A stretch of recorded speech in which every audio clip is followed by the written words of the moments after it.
buenas noches, una semana más estamos en el despacho de Pedro Beltrán Abogados, desde donde emitimos el programa Pedro Beltrán Informa, y hoy vamos a centrarnos en hablarles de un tema histórico, aunque a la vez es un tema que está de plena actualidad. Les hablamos del federalismo. Nos centraremos en el federalismo de Alemania y Estados Unidos para empezar, y lo vamos a hacer con Milena Stavrova. ¿Qué tal, Milena? Muy bien, buenas noches. Buenas noches. Antes de meternos de lleno en hablar de Alemania y de Estados Unidos, a mí me gustaría que explicáramos a los telespectadores qué es el federalismo. Sí.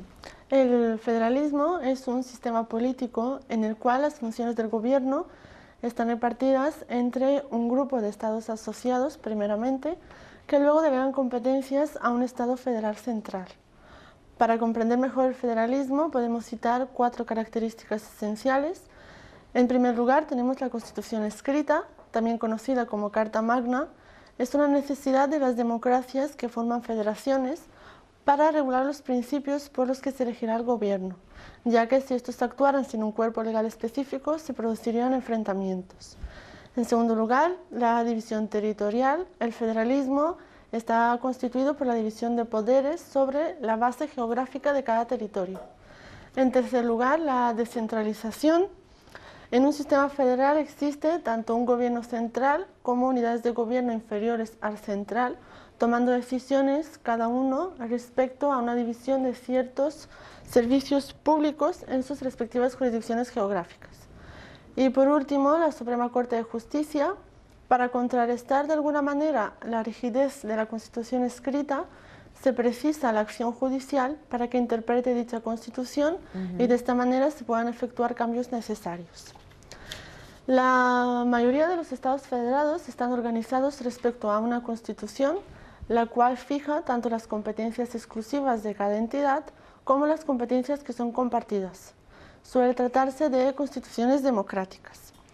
Por otro lado, el federalismo asimétrico dispone de un estado en el que habría uno o varios territorios con más atribuciones que el resto. Esto se da en países multiculturales para reconocer las diferencias de una región respecto a las demás. Un ejemplo de todo esto sería Canadá, donde Quebec tiene una lengua oficial distinta que el resto del país. Para terminar, algunos ejemplos de países con regímenes federales sería Alemania, Estados Unidos, Bélgica, la India y Suiza, que a pesar de llamarse Confederación Helvética, lo cual significa que tiene un poder central limitado, funciona como una federación. Por otro lado, España, Italia y el Reino Unido son países descentralizados, por lo que su organización territorial tiende a parecerse al federalismo. Y por último, de entre los grandes estados de la Unión Europea, Francia es el país más centralizado, por lo tanto es el que más se aleja del federalismo. Ajá. Muy bien, pues hablemos de Alemania. Háblanos del federalismo en Alemania. El Estado federal alemán es un tejido complejo. Está compuesto por el Estado central, la Federación, denominado Bund, y los 16 estados federados denominados Länder. La ley fundamental fija en un detallado orden de competencias qué materias corresponden a la Federación y respectivamente qué materias corresponden a los Länder. La vida pública de Alemania se basa fundamentalmente en las leyes federales. En cambio, de conformidad con el principio de subsidiariedad, la ciudadanía prácticamente solo entra en contacto con autoridades de los estados federados o administraciones locales. En cuanto a las competencias legislativas de los estados federados, estas están establecidas de manera definitiva en la Constitución. Bien, Milena, pues vamos a centrarnos ahora en el federalismo en Estados Unidos. Sí, los Estados Unidos de Norteamérica, el primer estado federal con una Constitución escrita, siguieron un proceso difícil para hacer compatibles los intereses de las 13 colonias con la unión que se dio a la hora de la Guerra de Independencia. Los asistentes de la Convención de Filadelfia se dieron cuenta de la necesidad de tener una constitución que creara un gobierno federal fuerte. El federalismo que surgió en esa convención tiene muchas virtudes que han sido imitadas por otros estados. En Estados Unidos, las facultades de gobierno se dividen entre el gobierno central o federal y los gobiernos de los estados. En el gobierno federal, la autoridad se distribuye entre las diferentes ramas de gobierno. Estas relaciones, intencionadamente ambiguas, pueden ser de origen en acciones o tensiones en el sistema estadounidense de gobierno. A través de estas interconexiones, el federalismo ejercita los controles y equilibrios necesarios para que los gobiernos estatales y locales impidan al gobierno federal que haga abuso de sus poderes, y también viceversa. El éxito del federalismo a nivel estatal se debe en gran medida a la capacidad que tienen de crear e innovar los estados. A nivel nacional, la Constitución de Estados Unidos proporciona los controles y equilibrios por medio de las tres ramas de gobierno. La ejecutiva, que sería el presidente y la administración, la legislativa o Congreso, que son la Cámara de Representantes y el Senado, y por último la judicial, que son los tribunales. Debido a que las tres ramas comparten el poder, cada una puede limitar parcialmente las facultades de las otras dos. La Constitución otorga tres tipos de poderes al gobierno. Poderes explícitos, que aparecen directamente en la Constitución; poderes implícitos, que no figuran en la Constitución, pero aparecen incluidas en las cláusulas de la sección 8ª del artículo 1. Y por último, los poderes inherentes, que solo conciernen al gobierno federal. Son poderes naturales del gobierno nacional para representar al país frente a gobiernos extranjeros. Muy bien, Milena, muchísimas gracias.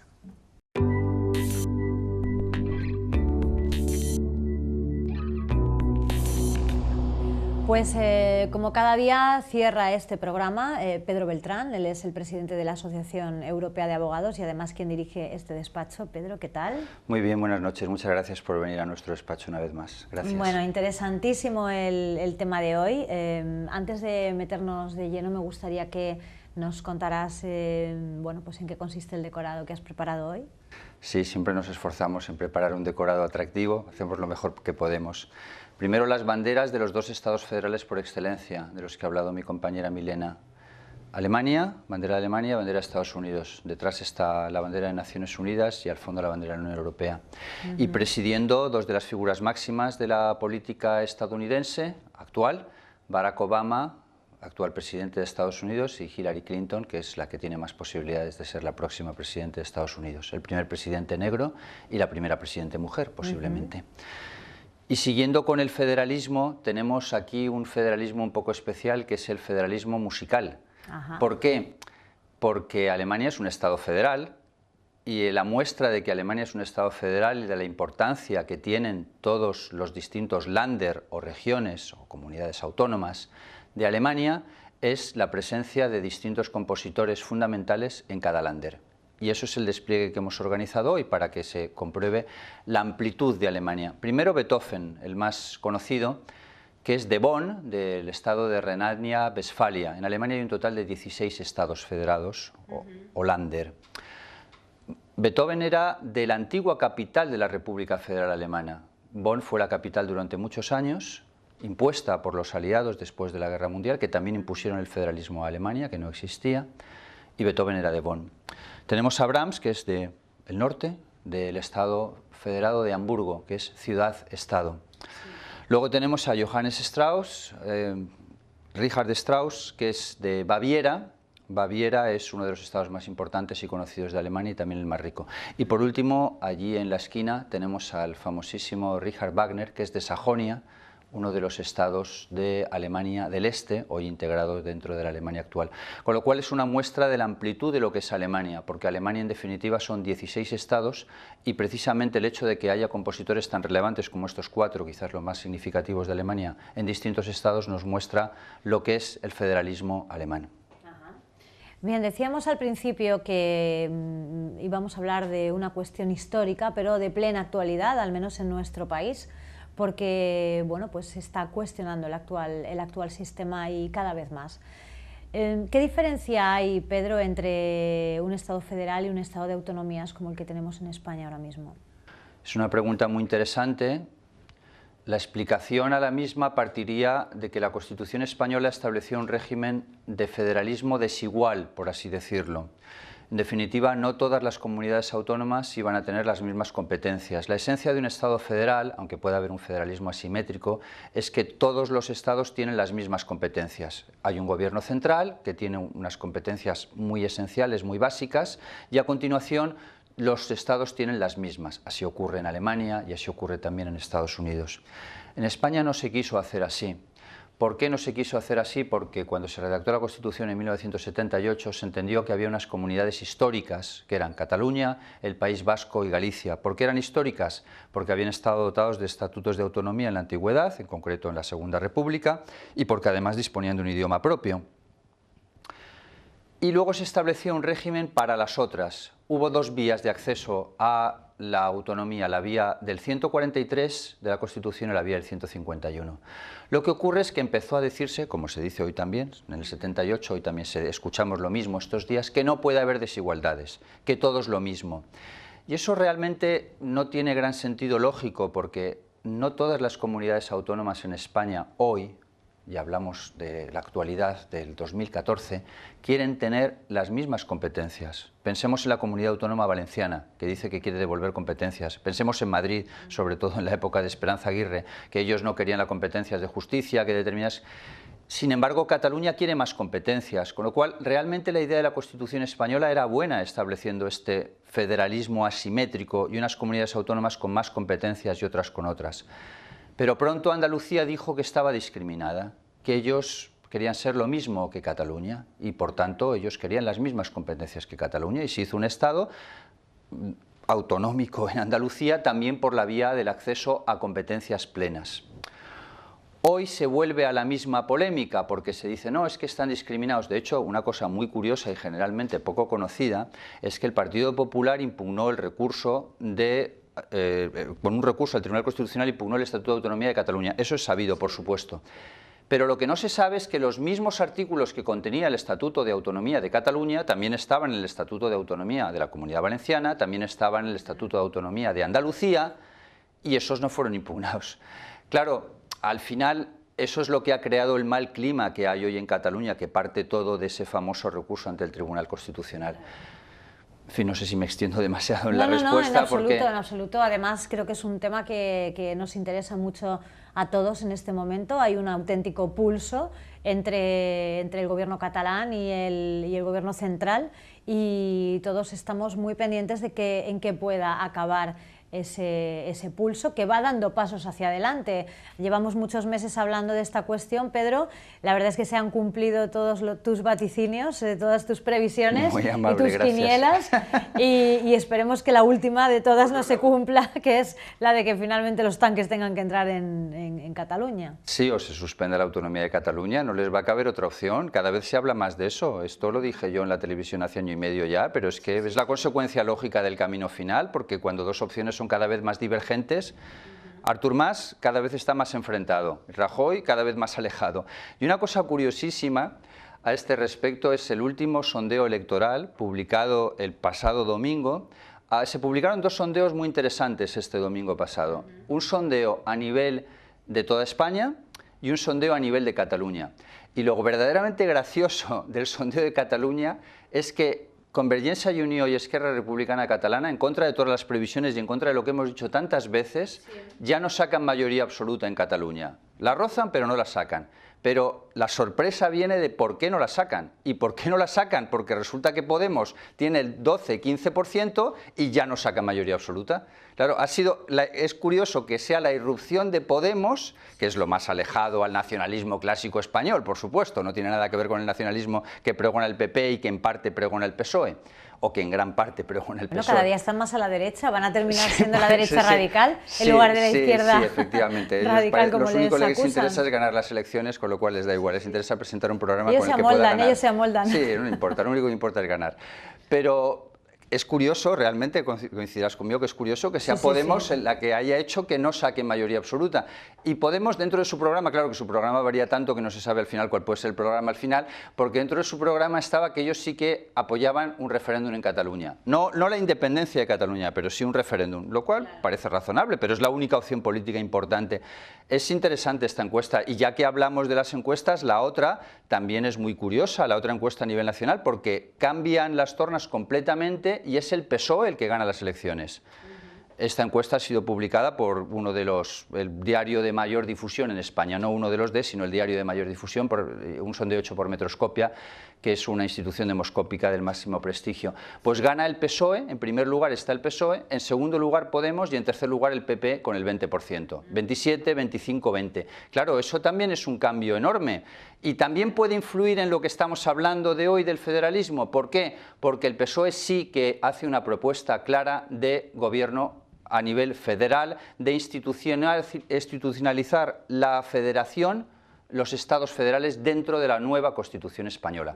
Podemos también está en esa línea del federalismo, con lo cual si la mayoría finalmente fuera PSOE-Podemos y el gobierno fuera PSOE-Podemos, porque claro, hemos hablado en otros programas de un posible gobierno PP-PSOE, pero es que aquí cambia la cosa, porque si el PSOE está, sí, ya, correcto, pero una cosa es que el PP sea el 1, una cosa es que el PP sea el 1 y el PSOE el 2, y otra muy distinta que el PSOE sea el 1 y el PP el 2, porque ese ya no es el esquema de Alemania, tanto que citamos como ejemplo, ni de la Unión Europea. En Alemania gobierna el Partido Popular, la democracia cristiana, en coalición con el Partido Socialdemócrata, pero el uno es la democracia cristiana de Angela Merkel. Y a nivel de toda Europa es Juncker, que también es derecha, no es izquierda, no es Partido Socialista. Aquí si ocurriera eso sería al revés. Pero claro, a efectos de Cataluña sí que puede tener una gran incidencia, aunque quizás sea demasiado tarde porque las elecciones son en noviembre. Claro. Bueno, Rajoy puede disolver el Parlamento cuando quiera, ya han pasado más de 3 años y él puede disolver y convocar elecciones, pero lo más razonable, desde su punto de vista, es que agote hasta el último segundo para ver si la economía se ha recuperado, si los escándalos de corrupción están un poco más bajos, parece que va a ser que no, pero en fin, ninguna de las dos cosas, pero posiblemente la economía sí que se recupere un poco, no lo suficiente, pero él va a apurar hasta el último momento. Y claro, ¿qué pasa ahora de aquí a noviembre en Cataluña? Es que con los acontecimientos van tan deprisa que posiblemente ya haya habido unas elecciones plebiscitarias para nombramiento de un nuevo gobierno catalán y establecer la independencia catalana. Y en ese momento estará gobernando el PP todavía a nivel nacional, posiblemente no a nivel de muchas autonomías porque las elecciones habrán sido en mayo. En fin, es que queda bastante lío para los próximos días. Ahí está el panorama muy revuelto. Y en ese sentido es un modelo Alemania hoy, porque ya que estamos con Alemania, Alemania es un ejemplo de política aburrida. Aburrida, en alemán se dice langweilig. Quiero decir, ¿qué es aburrido? Pues que apenas hay noticias. ¿Por qué? Pues porque gobiernan los dos primeros partidos. Imagínate aquí si ocurriera eso. Pues las noticias son mínimas. Y más aburrido todavía, el ejemplo del máximo aburrimiento es Suiza. A que no sabes ni quién es el presidente de Suiza, ni lo sabes ni de ahora, ni de hace 5 años. Nunca pasa nada. No, porque nunca pasa nada. Las únicas noticias de Suiza son siempre referéndums populares. Sale que votan no sé qué, que si compran unos aviones, que si los inmigrantes tal. Esas son las únicas noticias. Es decir, noticias relativas con el pueblo. Pero noticias relativas con los políticos no hay. Pues a mí la verdad es que creo que lo bueno para España, no para los medios de comunicación, para ti, para mí seguramente no, pero para los medios de comunicación no, pero para España lo bueno sería que la política fuera mucho más aburrida. Es decir, que la política no fuera tanto conflicto, tanto PSOE, PP, bueno, coalición, creo que Podemos, en los últimos años ha sido demasiado divertida, quizás. Sí, pero es que vamos a una diversión cada vez mayor, porque desde el 78 solo ha habido gobiernos monocolores. Un solo partido ha gobernado en el país con apoyos puntuales, algunos sin mayoría absoluta, pero gobierno monocolor. Y ahora ya no va a haber gobierno monocolor, porque pase lo que pase será casi imposible que el PP consiga una mayoría absoluta o esté cercano. Con lo cual iremos a una situación en España todavía más divertida de la que tenemos hoy. Una cosa, Pedro, ¿por qué crees tú que se reabre de nuevo este debate sobre el federalismo en España en este momento concreto? Por Cataluña, evidentemente, porque sí, Cataluña pero es algo que ha planeado competencias siempre en España, pero ¿por qué en este momento concreto se vuelve a este concepto y además de una forma tan virulenta, ¿no? La razón es Cataluña reclama más competencias, reclaman el establecimiento de un Estado autonómico catalán con muchas más facultades y por eso se habla de federalismo, pero realmente el Estado español de la Constitución española del 78 es federalista. ¿Pero tú piensas que la cuestión económica ha tenido algo que ver aquí? ¿Por qué ahora y no en otro momento histórico? La cuestión económica también tiene que ver con la reclamación de la independencia catalana, porque evidentemente si Cataluña funcionara muy bien, hubiera pleno empleo, los ciudadanos estuvieran contentos, pues no buscan cambiar. Claro, a eso me Un refería. ciudadano cuando busca cambiar es cuando no está contento con su situación. Y en España hay un nivel de paro altísimo, los salarios han bajado mucho y hay un montón de gente que está descontenta. Eso es lo que ha influenciado y por eso también surge ahora todo el debate del establecimiento de un Estado federal. Bien, pues seguramente veremos muchas cosas de aquí a los próximos meses.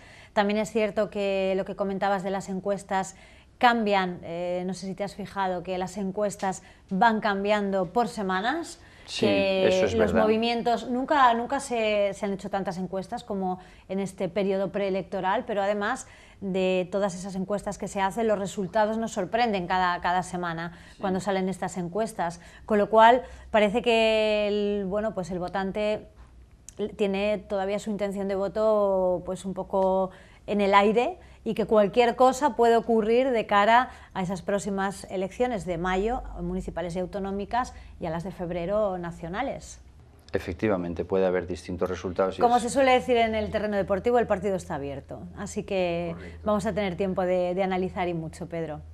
Muchas gracias una semana más por recibirnos en tu despacho y por abordar temáticas que nos interesan a todos. Gracias. Gracias a ti, gracias Información TV y emplazo a los telespectadores para el jueves de la semana próxima. Haremos un programa especial sobre Estados Unidos relativo a la presidencia y el Congreso de Estados Unidos. Y luego el día de Navidad haremos un programa especial sobre la historia de la Navidad y hablando de Papá Noel y la tradición de Papá Noel, y el día de Año Nuevo haremos un programa especial sobre los distintos calendarios, porque en Israel están en el 5700, en los estados árabes musulmanes en el 1300, pues eso también será interesante hablar del año nuevo en el mundo. Muchas gracias a ti y gracias por haber venido a nuestro despacho. Pues nada, nos vemos durante todas estas fiestas para contarles pues todas estas cuestiones tan interesantes a los telespectadores. Hasta pronto. Gracias, Pedro. A ti. Muy bien, gracias a ustedes también por habernos acompañado una semana más. Como ya nos ha anunciado Pedro, tenemos por delante programas muy interesantes, no paramos en fiestas, tampoco descansaremos un poquito, pero estaremos ahí para seguir contándoles a ustedes novedades y ofreciéndoles temas, como siempre, interesantes desde este despacho, el despacho de Pedro Beltrán, y desde este programa, Pedro Beltrán Informa. Hasta pronto.